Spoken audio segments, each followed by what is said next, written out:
नदियों को देखें, भारत की प्रमुख नदियां, विशेषकर भारत में नदी तंत्र दो नदी तंत्र हैं।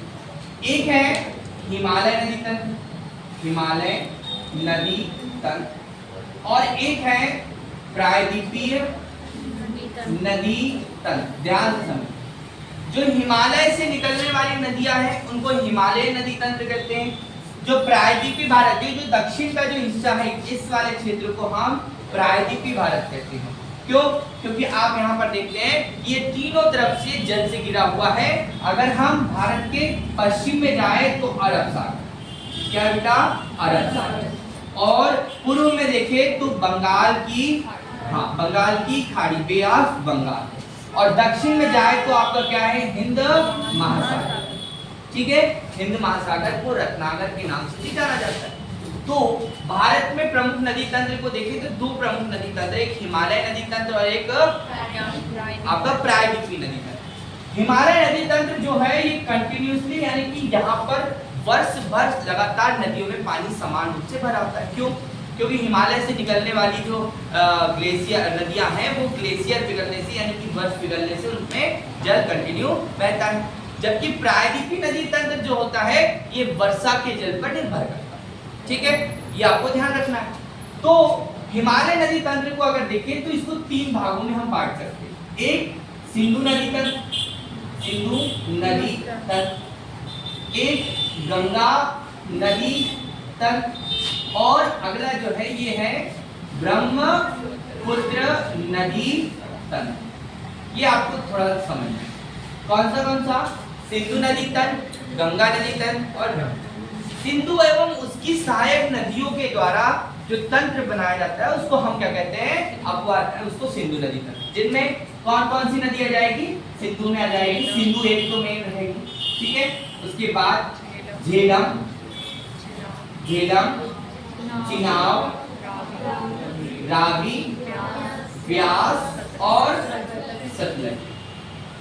ये इंपॉर्टेंट, ठीक है। इन्हीं नदियों, ये पंजाब वाले 5 नदियां एक ही क्षेत्र में बह रही हैं, तो उस वाले क्षेत्र को पंजाब कहा गया। क्या कहा गया? पंजाब। ठीक है, 5 नदियों वाला आव है ना पंजाब। बहुत ही उपजाऊ भूमि आप देखते हैं। भारत का कुछ हिस्सा जो है 5 नदियों वाला कुछ हिस्सा ही भारत में है, बाकी सब किसको चला गया? बंटवारे में पाकिस्तान को चला गया। तो ये आपको ध्यान रखना है। फिर गंगा नदी तंत्र जो गंगा एवं उसकी सहायक नदियों से मिलकर बना है, जैसे गंगा, यमुना है ना, रामगंगा, गंडक, कोसी है ना, उसके बाद सोन नदी, टोंस नदी, ये सभी नदियां जो हैं ये गंगा की सहायक। आगे देखते हैं ब्रह्मपुत्र नदी तंत्र। ब्रह्मपुत्र नदी तंत्र में ब्रह्मपुत्र और उसकी सहायक नदी जैसे कि लोहित, दिबांग, तीस्ता है ना, इन नदियों के संगम से, यानी इन नदियों से एक आपका तंत्र बन रहा है। उस तंत्र का नाम है ब्रह्मपुत्र नदी तंत्र। चलो देखते हैं सिंधु नदी तंत्र में। सबसे पहले यहाँ पर आते हैं, तिब्बत में एक सरोवर है मानसरोवर झील। बहुत इंपॉर्टेंट क्वेश्चन पूछा जाता है कि मानसरोवर झील कहाँ है? अधिकतर नदियों का उद्गम झीलों से हुआ है, आप सब जानते हैं। तो मानसरोवर झील कहाँ है? तो तिब्बत वाले क्षेत्र में मानसरोवर झील है। ठीक है, इस मानसरोवर झील से सिंधु नदी का उद्गम होता है। किसका? सिंधु नदी का। तो मानसरोवर झील से पश्चिम की दिशा में बहते हुए सिंधु नदी भारत में प्रवेश करती है। और ये नदी आपकी कौन सी, आपको बहुत एग्जाम में पूछा जाता है। देखिए बेटा, यहाँ पर कुछ श्रेणियां आती हैं। जैसे ऊपर अगर हमें यहाँ पर एक मैप फिर से बना दूं, और ये थोड़ा सा देखना आप, क्या कि 3 श्रेणियां, यानी कि हिमालय को देखें तो ट्रांस हिमालय, और ट्रांस हिमालय में हिमालय 4 भाग पड़ते हैं, ट्रांस हिमालय, बृहद हिमालय, लघु हिमालय और शिवालिक श्रेणी। उसमें ये ट्रांस हिमालय है, और ट्रांस हिमालय में 3 श्रेणियां हैं।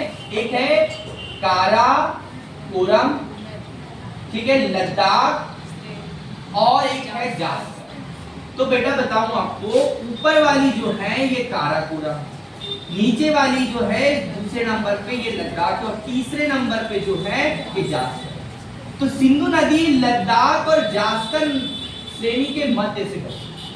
ये जो सिंधु नदी है ये किन दो श्रेणी के मध्य से बहती है? लद्दाख और जास्कर श्रेणी के मध्य से बहती है। बहुत सिंपल है, याद हो जाए। तो सिंधु नदी यहाँ पर आगे बढ़ते हैं। सिंधु नदी आपके भारत के यानी कि लद्दाख और जास्कर श्रेणी से के बीच से बहती है। ठीक है, आगे बढ़ते हैं। तो सिंधु नदी भारत और पाकिस्तान के बीच में बहती है, यानी पाकिस्तान में भी बहती है। ठीक है, आपको याद रखना सिंधु नदी एक जल समझौता 1960 में हुआ था भारत और पाकिस्तान के बीच में, नदी के जल का बंटवारा जो भारत पाकिस्तान के बीच में हुआ था, तो ये आपको ध्यान रखना है। उसके बाद एक उसकी सहायक नदी है झेलम नदी। झेलम नदी शेषनाग झील, आपने कभी इतिहास पढ़ा है तो इतिहास में आपने कई बार नाम सुना होगा सिकंदर का। क्या सिकंदर का नाम सुना होगा, सुना है? वर्सेस एक व्यक्ति था पोरस, ठीक है, सिकंदर वर्सेस पोरस 326 ईसा के पूर्व जो है एक युद्ध हुआ था। इस युद्ध का नाम है पोरस का युद्ध या हाइडेस्पीस का युद्ध, झेलम नदी का युद्ध। झेलम नदी को वितिस्ता कहते हैं, क्या कहते हैं? वितिस्ता, इनके कुछ नाम भी है, तो वितिस्ता का युद्ध। तो ये आपको ध्यान रखना है कि ये झेलम नदी के पास नहीं हुआ था, किनारे हुआ था, तो ये भी क्वेश्चन यहाँ से रिलेट करता है हिस्ट्री को। ठीक है, तो आपको ये याद रखना है, ये झेलम नदी शेषनाग झील से निकलती है, इसको वितिस्ता के नाम से जाना जाता है, ये सिंधु की सहायक है। इसके बाद चिनाब नदी। चिनाब नदी जो है ये बाड़ालाचा दर्रा, हिमाचल प्रदेश के बाड़ालाचा दर्रा से, आपको दर्रे पढ़ने रहेंगे, है ना, बहुत इंपॉर्टेंट दर्रे हैं, जैसे कि आप काराकोरम दर्रा, जोजिला, है ना, जेलेफला, बहुत सारे दर्रे आपको यहाँ पे पढ़ना रहेगा। तो यहाँ पर है बाड़ालाचा दर्रा, चिनाब नदी का उद्गम होता है। ठीक, और चिनाब नदी आगे जाकर झेलम नदी में, या यूं कहूं कि चिनाब नदी में झेलम नदी आकर मिल जाती है। ठीक, फिर उसके बाद में रोहतांग दर्रा, हिमाचल प्रदेश से दो नदियों का उद्गम होता है, एक उत्तर में रावी का और दक्षिण में ब्यास। रावी नदी भी जाकर किसमें मिल जाती है? चिनाब में जाकर मिल जाती है। क्वेश्चन ध्यान रखना, रावी नदी किसमें मिल रही है? चिनाब। झेलम नदी किसमें मिल रही है? चिनाब। ओके, जो रोहतांग दर्रा है, रोहतांग दर्रा, इस रोहतांग दर्रे के दक्षिण से ब्यास नदी का उद्गम होता है, ब्यास को, और ब्यास नदी सतलज में जाकर हरिके बैराज नाम की जगह पर मिलती है। कहां पे मिलती है? हरिके बैराज। हरिके बैराज कहां है? पंजाब। तो हरिके बैराज में जाकर मिलती है, बहुत अच्छे से ध्यान रखना। और अब आगे बढ़ते हैं सतलज। इस मानसरोवर झील के पास में सतलज नदी का उद्गम होता है राकसताल झील। कहां से? राकसताल झील से किसका उद्गम होता है? सतलज का। तो सतलज नदी भारत में प्रवेश करती है सिपकिला दर्रा। सिपकिला दर्रा कहाँ है? सिपकिला दर्रा है हिमाचल प्रदेश। कहाँ पर है? हिमाचल प्रदेश। तो सिपकिला दर्रे से हिमाचल प्रदेश से ये प्रवेश करती हैं, और ये हिमाचल प्रदेश और पंजाब में बहते हुए, कपूरथला आपको याद रखना है, हिमाचल प्रदेश में, और आपकी कहाँ? पंजाब में बहते हुए ये कहाँ चली जाती है? पाकिस्तान में चली जाती है। और मिठनकोट नाम की एक जगह है, क्या बेटा? मिठनकोट। ये मिठनकोट नाम की जगह है जहां जाकर ये किसमें मिल जाती है? सिंधु में जाकर मिल जाती है। अब आप अगर ध्यान दें तो देखिए, सिंधु, झेलम, रावी, चिनाब, रावी, और आपका क्या हो गया? सतलज। ये सभी पांच नदियां ना, 1 2 3 4 5, ये पांचों नदियां कहां मिल रही? पंजाब। ये क्षेत्र क्या कहलाएगा? पंजाब वाला क्षेत्र कहलाएगा। ये सर्वाधिक उपजाऊ भूमि, पंजाब विश्व की सर्वाधिक उपजाऊ, विश्व का सर्वाधिक नहरों का जाल अगर नहीं है तो पाकिस्तान है। कहां पर है? पाकिस्तान। तो आगे बढ़ते हैं, तो ये पांच नदी। ठीक, आगे हम चलते हैं गंगा नदी तंत्र में। ये हो गया सिंधु नदी का, और सिंधु नदी फिर जाके कहां मिल जाती है बेटा? अरब सागर में। कहां पर? आप कराची के निकट अरब सागर में मिल जाती है। ठीक, ओके। अब गंगा नदी को बहुत ही सरल भाषा में देखो, गंगा नदी जो है इसका उद्गम गंगोत्री ग्लेशियर उत्तराखंड से होता है। ठीक है, ये भारत की सबसे लंबी नदी है। भारत की सबसे लंबी नदी कौन सी है? गंगा नदी, जिसका उद्गम उत्तराखंड गंगोत्री ग्लेशियर से होता है, और 2525 किलोमीटर इसकी लंबाई है। पूछा जाए कि भारत की सबसे लंबी नदी कौन सी है, तो गंगा नदी, बता देंगे आप लोग। ठीक है, उसके बाद इसी की एक सहायक नदी है जिसका नाम है यमुना। यमुना नदी जो है वो यमुनोत्री ग्लेशियर से निकलती है। किससे निकलती है? यमुनोत्री ग्लेशियर से। इसकी लंबाई पूछ ली जाती है तो 1365 किलोमीटर इसकी लंबाई है। भारत की चौथी बड़ी नदी है, ये आपको ध्यान रखना है। तो गंगा नदी आपको बता दिया, गंगा में बहुत सारी नदियां आके मिलती है, रामगंगा, गंडक, कोसी, महानंदा, यमुना, टोंस और सोन। अब देखो बेटा, इसी गंगा नदी पर जैसे सोन, मैंने आपको बताया सोन नदी जाकर मिलती है किससे? क्या बोला मैंने? सोन नदी। अगर आपको याद हो प्राचीन काल में ठीक है, यहाँ पर अजातशत्रु नाम का एक व्यक्ति पाटलिपुत्र नाम की एक जो है स्थान का निर्माण करता है, पाटलिपुत्र। उदाईन आप लोगों ने अगर कभी नाम सुना होगा तो उदाईन नाम के व्यक्ति ने यहाँ पर पाटलिपुत्र पटना नगर बसाया था। किसके किनारे? आपकी गंगा और सोन नदी के। ठीक है, आगे बढ़ती है तो गंगा नदी जाकर कहाँ जाती है? बांग्लादेश में।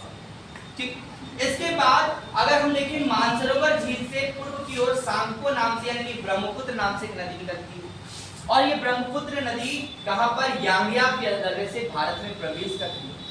इस नदी की सहायक नदी है लोहित। क्या है?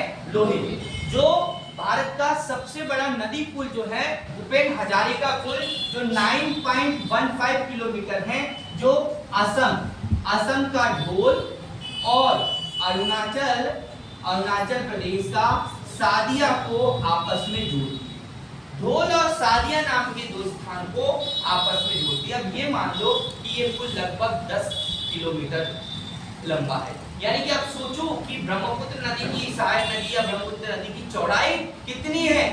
ठीक है, तो ये इंपॉर्टेंट है भूपेन हजारिका, इनको भारत रत्न से नवाजा गया है। अभी ये असम की। ठीक है, तो ये कई बार क्वेश्चन पूछा जाता है।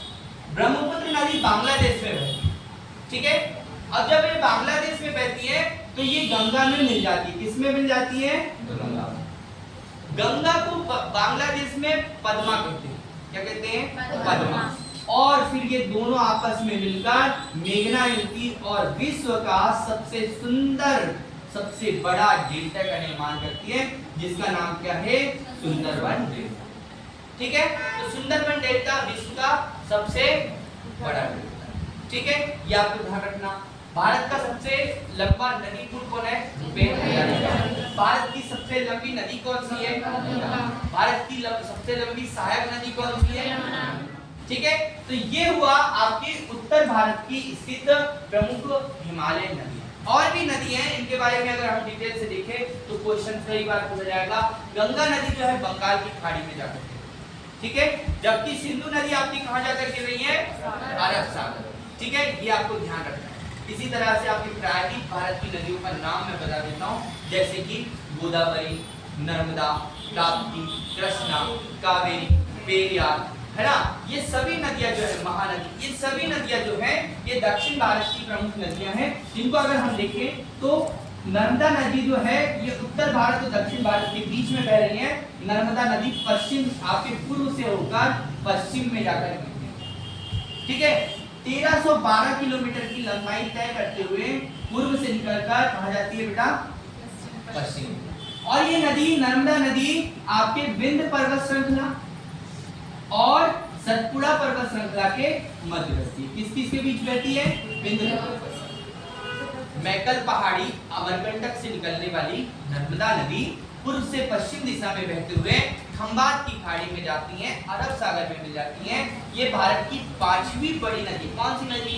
5वीं बड़ी नदी है, ये आपको ध्यान रखना है। और ये मध्य प्रदेश की सबसे लंबी नदी है। मध्य प्रदेश और गुजरात की जीवन रेखा कहलाती है, ये आपको ध्यान रखना है। ऐसे ही अगर हम देखें तो सतपुड़ा पर्वत जो है, सतपुड़ा पर्वत के दक्षिण वाले हिस्से से एक नदी का उद्गम होता है, जिसको हम कहते हैं ताप्ती, जिसका नाम है नर्मदा। और ये ताप्ती नदी भी सतपुड़ा पर्वत से महादेव श्रेणी से निकलकर 724 किलोमीटर बहते हुए आपकी कहां जाती है? खंबात की खाड़ी यानी कि अरब सागर में गिरती है। ये नदी भी दो पर्वत श्रृंखला है, हम कह सकते हैं सतपुड़ा और दक्कन के पठार के मध्य में बहती है। क्वेश्चन पूछा जाएगा, ये दोनों भ्रंश घाटियों में बहती, रिफ्ट वैली में बहती। नर्मदा और ताप्ती जो है भ्रंश घाटियों में बहने वाली नदियां, जो पूर्व से किस दिशा में जा रही है बेटा? पश्चिम। ठीक है, ये आपको ध्यान रखना। इसी भारत के आपके इस तट को अगर हम देखें, ताप्ती नदी के दक्षिण से अगर हम देखें तो एक श्रेणी है जिसको हम कहते हैं पश्चिम घाट। क्या कहते हैं? पश्चिम घाट, यानी कि वेस्टर्न कोस्ट। आपको यहां से पूछा जाएगा कि पश्चिम घाट से एक नदी का उद्गम होता है, जिसका नाम है आपकी गोदावरी नदी। क्या नाम है बेटा? गोदावरी। ये दक्षिण भारत की सबसे बड़ी नदी। ठीक, और ये भी ध्यान रखना कि भारत की दूसरी सबसे बड़ी नदी कौन सी है? दूसरी सबसे बड़ी नदी गोदावरी, ठीक है। इसके बाद में ये आपके नासिक के पास के त्र्यंबक पहाड़ी से निकलती है, कौन सी? गोदावरी, ठीक है। गोदावरी नदी कहां से निकलती है? नासिक के निकट त्र्यंबक की पहाड़ी से। इसके बाद में एक नदी आती है आपकी कृष्णा नदी। कौन सी नदी बेटा? कृष्णा नदी। ये 1400 किलोमीटर बहती है, 1465 किलोमीटर बहती है गोदावरी, ठीक है। और कृष्णा 1400 किलोमीटर बहती है, ठीक है। इसके बाद कृष्णा जो है आपकी कहां से निकलती है? महाबलेश्वर से निकलती है, कर्नाटक के, है ना, महाराष्ट्र के महाबलेश्वर। और कर्नाटक के कुर्ग जिले से कौन सी नदी निकलती है? कावेरी नदी निकलती है, जिसकी लंबाई 800 किलोमीटर, ठीक है। तो ये कुछ नदियां जो दक्षिण भारत की हमेशा पूछी जाती हैं। तो दक्षिण भारत और दक्षिण भारत की गंगा गोदावरी और दक्षिण की गंगा कावेरी और भारत की गंगा तो आपको पता है गंगा, ठीक है। तो ऐसी कुछ नदियों को आपको पढ़ना रहता है बेटा। हमने समझना कुछ और था, हमने समझा कुछ और दिया। तो ये जो है हिमालय की प्रमुख नदियां और प्रायद्वीपीय भारत की नदियां। यहाँ से बहुत इंपॉर्टेंट क्वेश्चन पूछा जाता है। इसी में एक नदी बहती है महानदी, जो छत्तीसगढ़ उड़ीसा में बहती है, ठीक है।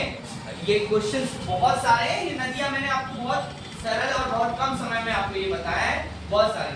अब आप लोग देखें कि यहाँ पर बहुत कम नदियां है। तो एक नदी लूनी नदी है और एक टोंस नदी है, जो भी है, लेकिन यहाँ पर नदियां बहुत कम। तो आप ये देख सकते हैं कि इस क्षेत्र में मरुस्थल, इस क्षेत्र में क्या है? मरुस्थल। यहाँ पर अरावली पर्वत श्रृंखला है और जो भारत में वर्षा होती है दक्षिण पश्चिम मानसून से, वो वर्षा ही इसको रोक लेती है। और यहाँ पर क्या है आपका, क्या है बेटा? मरुस्थल। तो ये आपको ध्यान रखना है, यहाँ से एग्जाम में क्वेश्चन पूछेगा, ठीक है।